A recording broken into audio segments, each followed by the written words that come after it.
좋으신 주님을 찬양합니다. 우리 좌우 앞에 있는 분들과 인사를 나눕니다. 반갑습니다. 환영합니다. 축복합니다. 이렇게 추석 명절 연휴가 시작됐는데 새벽 전에 오르신 여러분들 가운데 풍성한 하나님의 은혜가 넘치시기를 축복합니다. 우리 그런 기대를 가지고 욥기 41장 함께 나누도록 하겠습니다. 욥기가 이제 내일 마무리됩니다. 추석날 이게 마무리가 됩니다. 공교롭게도 이렇게 딱 겹쳤는데 그럼에도 불구하고 긴 시간 동안 달려올 길을 달려왔습니다. 그래서 이제 오늘 41장, 내일 42장 이제 정리가 됩니다. 마무리에 참여한 여러분들 그리고 마무리를 할 수 있는 여러분들 같이 계셔서 감사드립니다. 오늘 이 41장 38장부터는 오늘까지 41장까지 하나님의 자기 계시, 당신의 스스로의 계시라고 이제 말씀을 드렸습니다.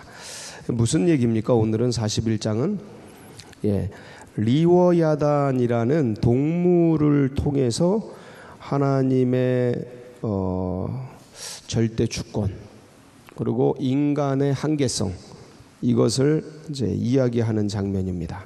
그러니까 하나님이 창조한 리워야단이라는 동물도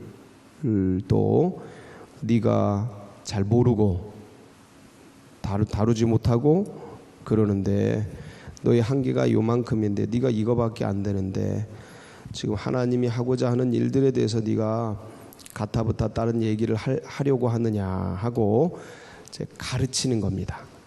인간의 한계를 인식시키는 거예요.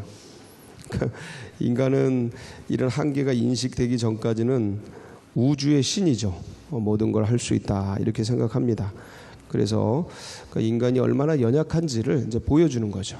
인간의 연약성을 그거를 보고 하나님의 위대함 반대로 이제 하나님의 위대하심을 생각하면서 그 하나님이 나의 하나님이다라는 것을 믿고 갈 수 있도록 도와주시는 겁니다. 그래서 이 욥기는 그동안 자식 10명을 잃어버리고 한날에 잃어버리고 그다음에 모든 재산을 날리고 몸은 중병이 들어서 정수리부터 발바닥까지 악성 종기가 일어나고 고름이 터지고 사람들도 냄새나서 가까이 못 오고 그리고 이제 아내마저 네가 그러고도 하나님을 섬기냐 욕하고 죽어라 그리고 이제 떠나가고 종들도 그리고 주위의 친척들도 다 천벌받아서 이렇구나 그러고 다 떠나고 가장 친하고 신뢰했던 동료들마저 왜 친구들이 항상 있지 않습니까? 그 친구들마저 와서 욥의 이 모습을 보고 참 기가 막혀서 앉았다가 이제 욥이 하나님에 대한 원망 같은 얘기들을 하니까 그런데 그 얘기를 듣고 이제 친구들이 네가 죄를 지어서 이렇다. 인과응보사상이라 그랬죠. 네가 죄를 져서 하나님이 이런 천형을 내린 거다. 그러니 네 죄를 회개해라 하고 얘기하는 이런 과정 속에서 이게 계속 토론되고 얘기되고 그리고 이제 여기까지 이제 오게 된 겁니다. 엘리후도 비슷한 인과응보 사상을 가지고 얘기하는데 근데 이제 하나님이 나타나셔서 하나님의 욥에게 여러 가지 얘기를 하는 거예요. 천지창조부터 이제 오늘 리워야단까지 그러니까 천지창조로부터 동물의 생태까지 쫙 얘기를 하는 거예요. 근데 도무지 모르겠는 거예요.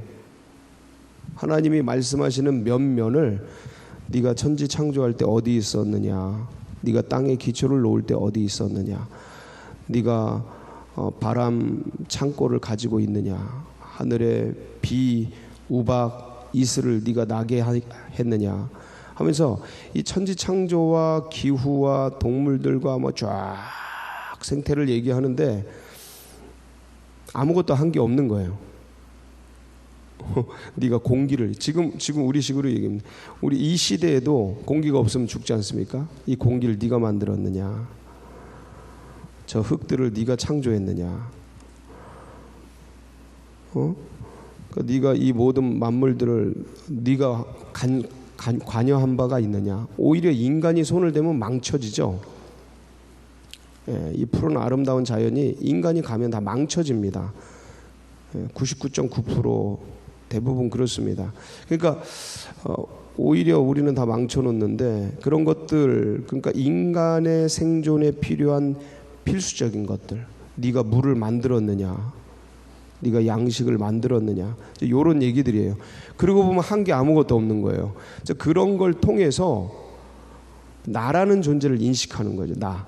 그러니까 이 자기중심성, 깨지지 않는 자기중심성, 마지막까지 붙들고 있는, 인간이 죽으면서까지 붙들고 있는 이 나라는 자아 중심성을 지금 한계에 봉착하게 만드는 그러한 과정이죠. 이 욥기라는 내용 자체가 생각지도 못한 고난과 아픔을 당한 욥 당사자에게 이 고난의 의미가 무엇인지 알 수 없는 이 사람들 속에서 의인의 형통과 악인의 고통이라는 이 인과응보 사상을 가지고 있는 세 친구에게 고난당하고 재앙당하고 있는 욥은 아니다.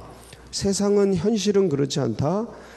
악인이 형통하고 의인이 고통당하는 일이 얼마나 비일비재하냐 하고 얘기하면서 본인이 지금 의인임에도 불구하고 고통당하고 있다. 내가 그런 죄를, 재앙을 당할 만한 죄를 짓지 않았음에도 불구하고 이런 고통을 당하고 있는데 이게 무슨 이유인지, 여유인 무슨 원인인지를 모르겠다.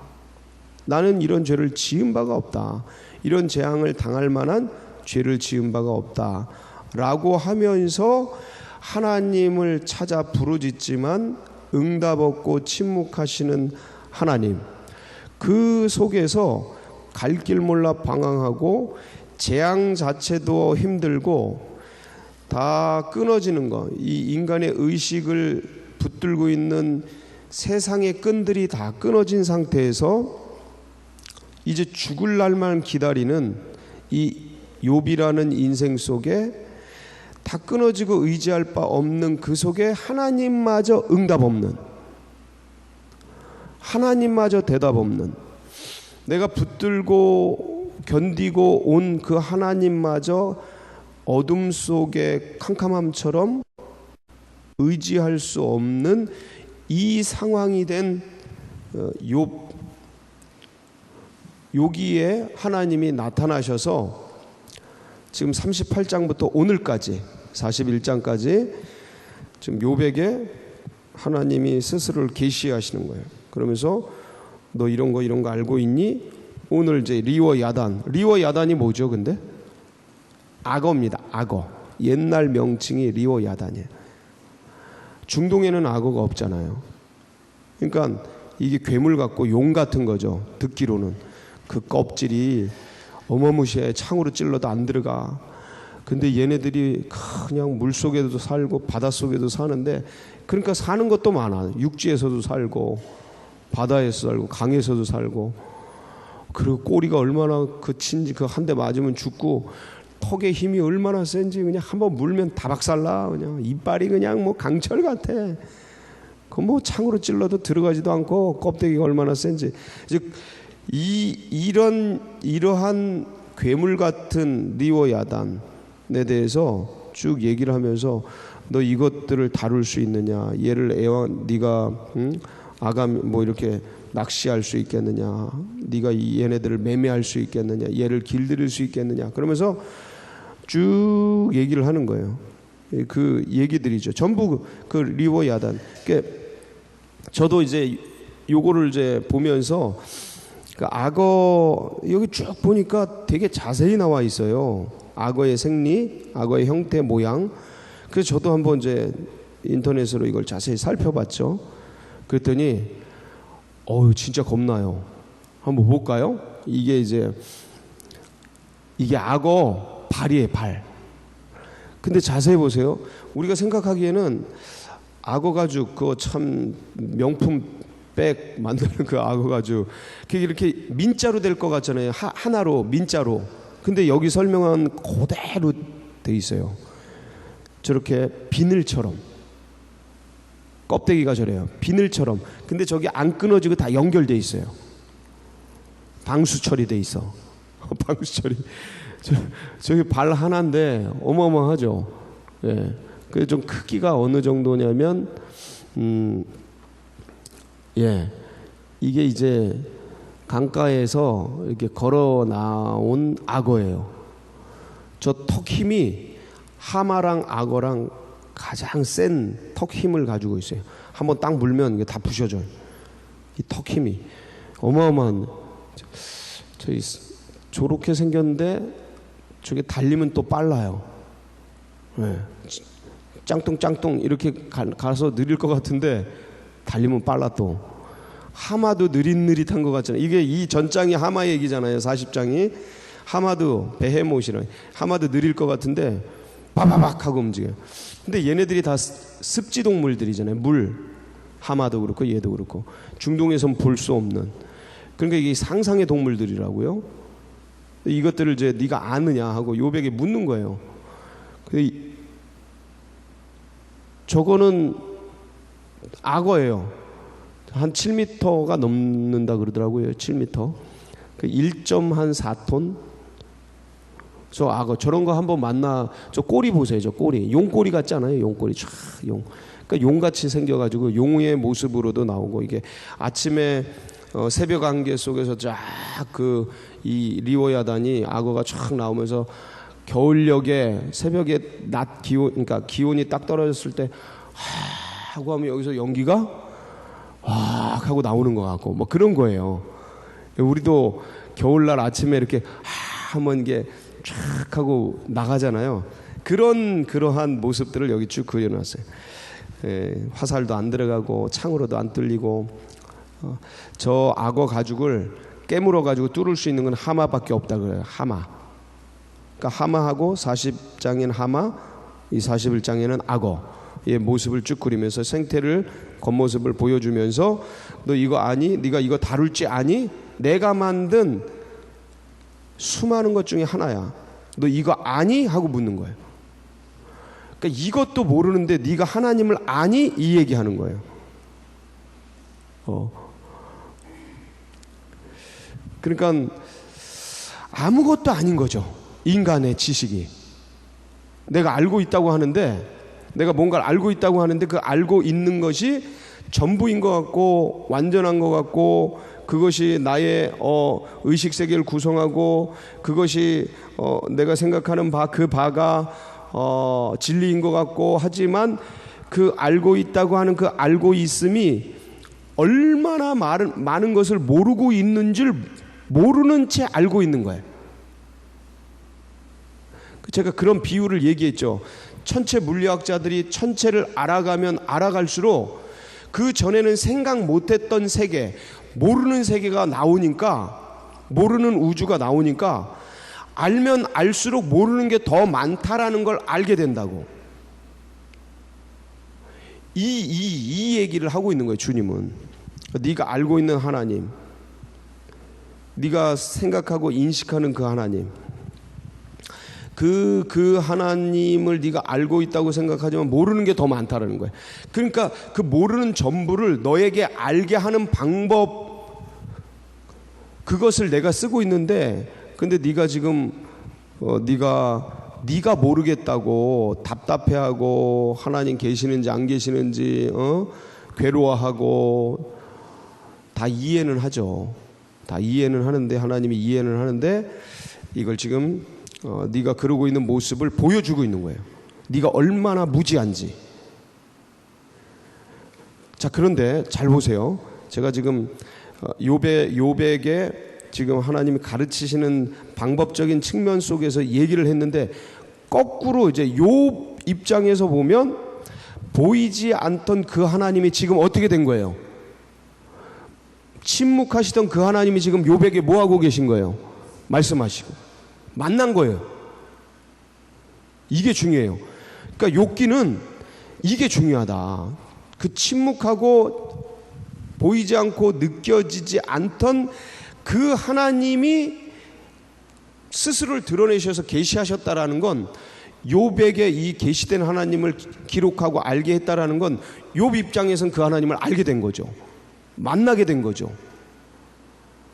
마치 모세가 광야에서 야훼 하나님, 스스로 존재하는 하나님, 당신이 누구십니까? 나는 스스로 존재하는 자다 라는 걸, 그 하나님을 계시받은 것처럼 이 지금 계시받은 거잖아요. 하나님을, 보이지 않던 하나님을 만난 거잖아요. 그러니까 욥 입장에서는 완전 행복한 거죠.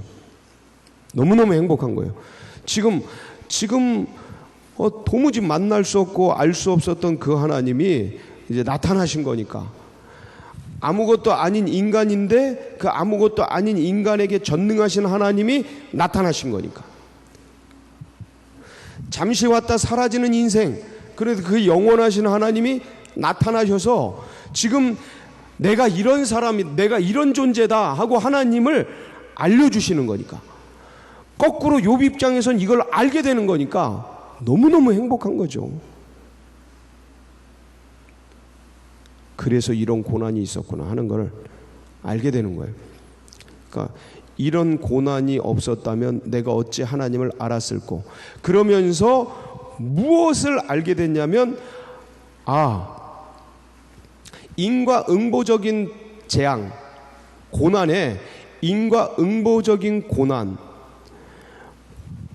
아픔과 고통, 죄의 대가, 이런 것으로만 고난이 있는 것이 아니라 고난이라는 새로운 측면, 그 고난을 베푸시는 하나님의 놀라운 새로운 세계가 있구나 하는 걸 욥이 알게 된 거죠. 그 욥의 알을 예수께서 우리에게 전해 주셨어요. 요한복음 9장 3절에 보면 이런 내용이 있어요. 예수님이 말씀하신 거죠. 시작.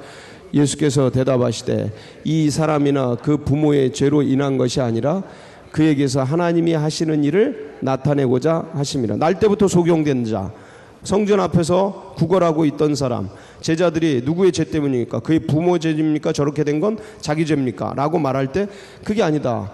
죄, 이 고난, 소경이 된 이 고난, 아픔의 원인이 죄로 인한 것만 뿐만 아니라 이렇게 하나님의 영광, 하나님의 일을 나타내고자 할 때도 고난이 온다 하고 이 고난에 대해 새로운 해석을 하죠. 그리고 예수님이 직접 그 고난을 짊어지고 가죠. 죄 없으신 분이 이 고난을 짊어지면 죄 때문이 아니잖아요. 죄 때문이 아니, 자기의 죄, 당신의 죄로 인한 고난이 아니라 이거는 타자들의 아픔과 타자들을 행복하고 타자들을, 다른 존재, 다른 사람들을 행복하게 하기 위해서 그 고난을 끌어안는 그러한 고난도 있다라는 거죠. 고난이, 새로운 고난이 있다. 그래서 올림픽 나가는 선수들은 그 올림픽에 면류관, 그 올림픽의 메달, 금메달을 따기 위해 고난을 스스로 자청하죠. 이건 죄 때문에 그런 게 아니잖아요. 체중을 감량하고 근육을 키우기 위해서, 여러분 근육 키우는 게 얼마나 힘든지 해보시면 압니다. 그 트레이닝을, 훈련을 하고 그 고난, 그게 땀이 철철철 흐르면서 그 고난을 겪었을 때 그 금, 메달, 면류관 이렇게 얻게 되는, 그러니까 이건 고난이 완전히 다른 고난이 있다라는 거예요. 다른 고난. 그러니까 그 로마 시대 때 순교하고 창 맞고 그렇게 했던 그분들의 고난은 죄 때문에 그런 게 아니고 하나님의 일을 나타낸 거예요. 영광스러운 일. 그러니까 이제 11장 4절에서도, 요한복음 11장 4절인데, 나사로가 죽어갈 때, 병들었을 때 고난이잖아요. 그때 당시에 젊은 나사로가, 마리아 마르다의 오라버니 나사로가, 이 젊은이가 병들어 죽어가는 거는 고난이잖아요. 근데 그 고난을 해석하는 예수님의 해석이 뭐냐면 이거예요. 시작. 예수께서 들으시고 이르시되 이 병은 죽을 병이 아니라 하나님의 영광을 위함이요 하나님의 아들이 이로 말미암아 영광을 받게 하려 함이라 하시더. 나사로가 당하는 병든 고난은 죄로 인한 게 아니고 뭐 때문에? 하나님의 영광. 이런 고난이 있다.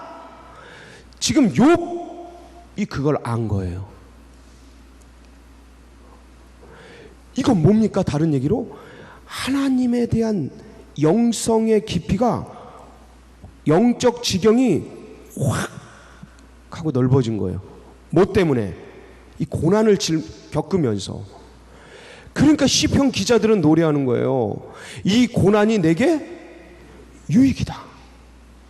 그리고 내 자신의 지난 과거를 돌아보니 그 고난, 그 아픔, 그때 몸부림치면서 기도했던 그 아픔, 가난, 학대, 그 가족 간의 억울한 누명, 그 말로 다 할 수 없는 여러분 각자의 그 고난의 그 과거의 흔적들을 그때마다, 그걸 겪을 때마다 영문 모르고 당하면서 이빨 깨물고 기도하면서 견뎌내면서 왜 이러는지도 모르고 지나와서 돌아보면 그때 믿음이 컸어요. 잘 돌아보면 그때 의식이 커버리고 그때 하나님을 아는 지식적 폭이 넓어지고, 룰루라 놀고 먹고 축복받고 풍성하고 그때는 그런 게 없어요. 제가 저를 돌아보니 그래요. 여러분은 어떠셔요? 욥기 그 얘기하는 거예요. 지금 이 얘기를 통해서 욥은 하나님에 대한 그 수용성의 폭이 확 넓어진 거예요. 그러면서 새로운 하나님의 세계, 새로운 하나님 만나서, 이전에는 내가 하나님을 귀로만 듣더니, 건너듣더니, 여러분 욥이 의인이라고 나오잖아요. 동방의 가장 큰 자, 그리고 완전한 자라고 나옵니다. 1장 2장 읽어보세요. 욥이 완전한 자예요. 하나님이 자랑을 해요, 사탄에게. 그 정도로 탁월한 자예요, 믿음이. 그러니까 모든 일거수일투족 율법에 흠이 없고, 그러니까 생활서부터 의식, 제사 드리는 의식까지 흠잡을 데가 없는 아주 경건한 탁월한 그런 신앙인이란 말이에요. 그런데 그런 신앙조차도 귀로만 듣던 신앙이었던 거예요. 이 고난을 겪고 나서 알게 된 그 하나님은 눈으로 보는 하나님. 전 이 하나님 사모합니다. 무슨 값을 지불하고라도 그 하나님을 알게 된다면 그거보다 기쁜 게 어디 있어요? 우리가 아는 거는 저 바닷물에 한 방울 이슬만도 못한데,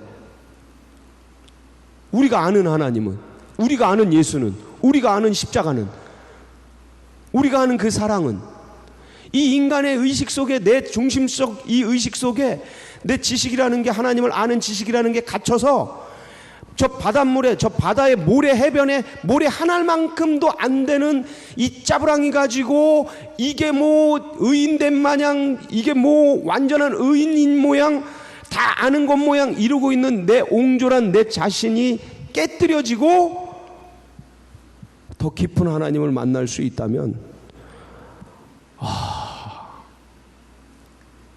너무 감사하지 않겠습니까? 근데 이 삶에 매여서, 인생이란 이 기로에 매여서 그냥 믿는다고 하지만 겉껍데기 일부 알아가면서 그거에 그냥 내 의식을 그냥 마비시키고 그걸 위로받고 더 깊이 알 수 있음에도 불구하고 이 향락과 일락과 쾌락을 쫓아가는 죄성에 쩌든 이 몸으로 생활 속에 그냥 적당한 타협 속에 그냥 가고 있는 내 자신을 내가 알고 있는데, 인정되십니까? 인정하셔야 돼요.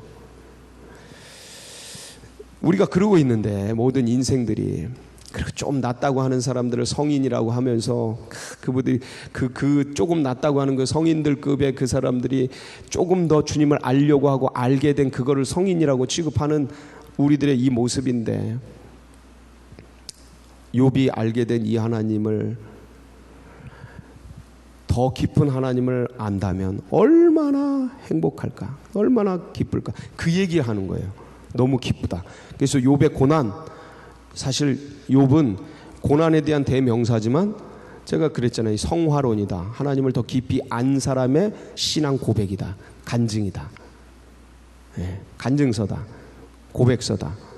그래서 이제 내일 또 추석이고 오늘 또 추석 연휴가 시작되고 여러분 각자 또 친인척들, 가족들을 만나게 될 텐데, 여러분 여러 과정을 거치면서 더 깊은 하나님 만나시고 더 깊은 주님을 고백하시고 나누는 그런 복된 명절 되시길 축복합니다. 같이 기도하시겠습니다.